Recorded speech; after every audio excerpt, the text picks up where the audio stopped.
Hey everyone, Andrew here again. Last year I teased a roster update for NBA 2K11. It was a project I was very excited to do, and unfortunately, it fell through. Or at least I didn't get it out in time, or indeed at all. Other projects got in the way, technical problems got in the way, and for that matter, life got in the way. So I didn't end up releasing that update. It's still a work in progress, because I really do want to make a roster update for 2K11, because it is a game that a lot of people still like. It is indeed a classic. There is still interest in our community updating the PC versions of those older releases just to bring them up to date with the new rosters. So that is what I'm going to try and do. I have skipped ahead to the 2020 season. We are less than a month away from the launch, the tip-off of the 2020 season. So I thought what I'd do is give everybody an update, and not just a written update on the NLSC, but a work in progress video. I don't want to use the word vlog. I know that's got some negative connotations with some people. So basically what I want to do is give everybody a progress report on the rosters, and an ongoing progress report for that matter, and show you the roster coming together via some footage of me working on them, and some screenshots, some previous screenshots as well, voiceover telling you what the current status is. And with that in mind, this is episode 1, so let's get to our first progress report. The first thing I had to do was to move all of the original players to their new teams. That is, the players who are in NBA 2K11 by default, players who were active in the 2011 season. There's not as many of them almost a decade later, as you might imagine, so this is why it's taking so long, because there's so many players to create. In fact, I've actually hit the creator player limit and have to start overriding players from the developer team. I have to bring them into the rosters and override them with new players. Unfortunately, you can't just keep creating players into the database as you could with NBA Live. These are the things that I'm learning as I go from modding those old NBA Live games to modding NBA 2K11. So I'm willing to do that, as I need to get new players into the game. But first of all, getting all the original players from 2K11 onto their current teams. Then the players that I have created already for the previous season updates that have fallen through for a couple of years now, actually, because I've really started this project, I guess, in fact, 2016, 2017. It's how long I've been wanting to make a roster for 2K11. But so I do have some players created, those along with the original players on their current teams. Each team has at least 5 active players. Some teams have more than others, but I wanted to make sure that at least there's a starting 5 or a makeshift starting 5 on the rosters. So that's been done. I've updated a lot of ratings already, but I do need to give them another pass. That will be something else. It's kind of one of those things I'm waiting until I've got everything in place, because ratings, you can start out with the template and then adjust them as you need to. It's kind of one of those finishing touches, and the same with animations, with making sure players have got all the right animations, or as close as you have, since I've got to work with what I've got as far as the 2K11 animations are concerned.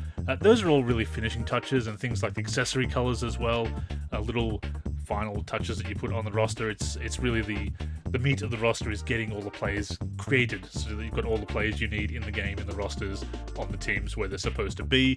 So that is the priority at the moment. I also will be adding players to the historical rosters as well. That's not a huge priority. It's getting the current update done first and foremost. So that's what I'll be doing there. Also, I've been removing players from the who are retired. You can see the likes of Kobe Bryant, Amari Stoudemire, Carlos Boozer, lots of players who are no longer in the NBA, putting them in the free agent pool and then removing them.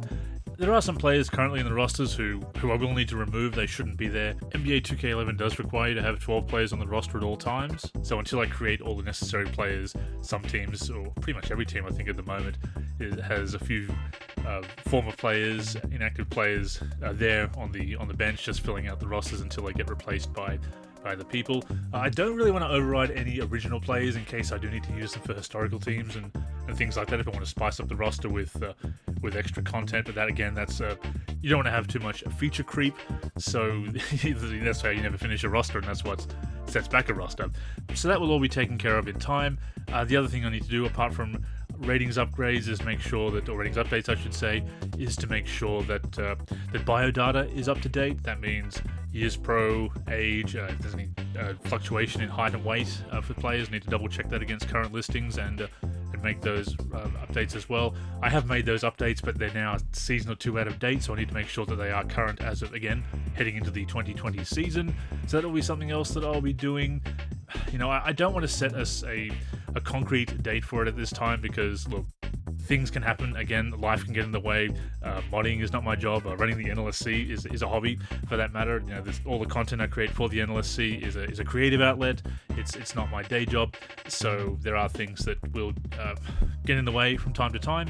But I am very keen to get this roster done as quickly as I possibly can, especially after it fell through last year, the release, and all the setbacks I've endured.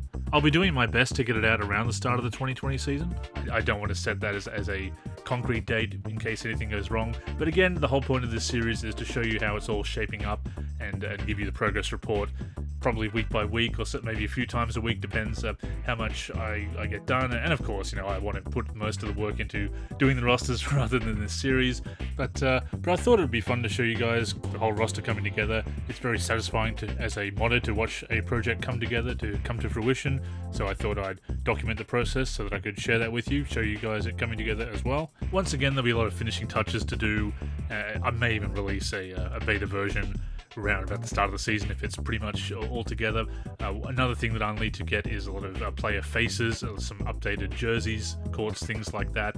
I'd have a few people have put up their hands to help out with the conversions from 2K12, 13, 14, etc. for that, so hopefully we'll be able to have a full package, full roster update with all the art assets pretty much ready to go around about the same time. But look, if it comes down to releasing a roster that's pretty much complete except for a face or two, and maybe I have to use a generic face, or if I have to put out a roster that's got a few jerseys not yet updated, that is something that I will definitely consider, just putting a beta version out there so people can test it as well and get feedback on ratings and things like that, and bug testing, that kind of stuff. So I'll definitely keep people up to date whether there's going to be any kind of demo releases in that regard, and certainly I'll be doing things like updating the all-star teams, and again, long-term, trying to get rid of those generic players, replace the generic players on the historical teams with their real-life counterparts, get some faces in there for all that. But really the priority is getting the current rosters up to date first. So that's what I will be working on, and I will continue to give you some progress reports as that all comes together. For anyone who would like to lend a hand, I will put a link to the NLSC forum topic in the description. You can see also further progress reports there and interact with me there as well. But if you can lend a hand with mod conversions, with art updates, etc., please let me know. Obviously, there's not as many people working on 2K11 these days, but there are still a few people who are, and definitely people who are interested in this update. So I'd like to make it as a full of an update as possible. I'm looking forward to finally getting it out after more than a couple of false starts, and certainly after putting that teaser out last year. So once again, no set date, but we're looking to try and get it out around about the beginning of the season. So stay tuned for more episodes of Making a Mod, NBA 2K11 roster update. I'll leave you with some screenshots, some work in progress screenshots of some of the players on their current teams. Once again, you'll notice some outdated faces for original players. That is something again that I will look to put in, and if people have those faces, once again the priority is to get missing player faces, the new player faces in there, so that they're not using created appearances. But certainly want to, for players like LeBron and Kevin Durant and everyone, as far as giving them their current appearance, that is something I'd like to do as well. But I'll leave you with some screenshots to give you a bit of a taste, a bit of a teaser. I'll also give you an overview of the current status and what is left to do, the next priorities in line, and that will update in future episodes of Making a Mod. So thanks for tuning in, thanks for your interest in the NBA 2K11 rosters, and stay tuned for more progress reports and previews. Take care.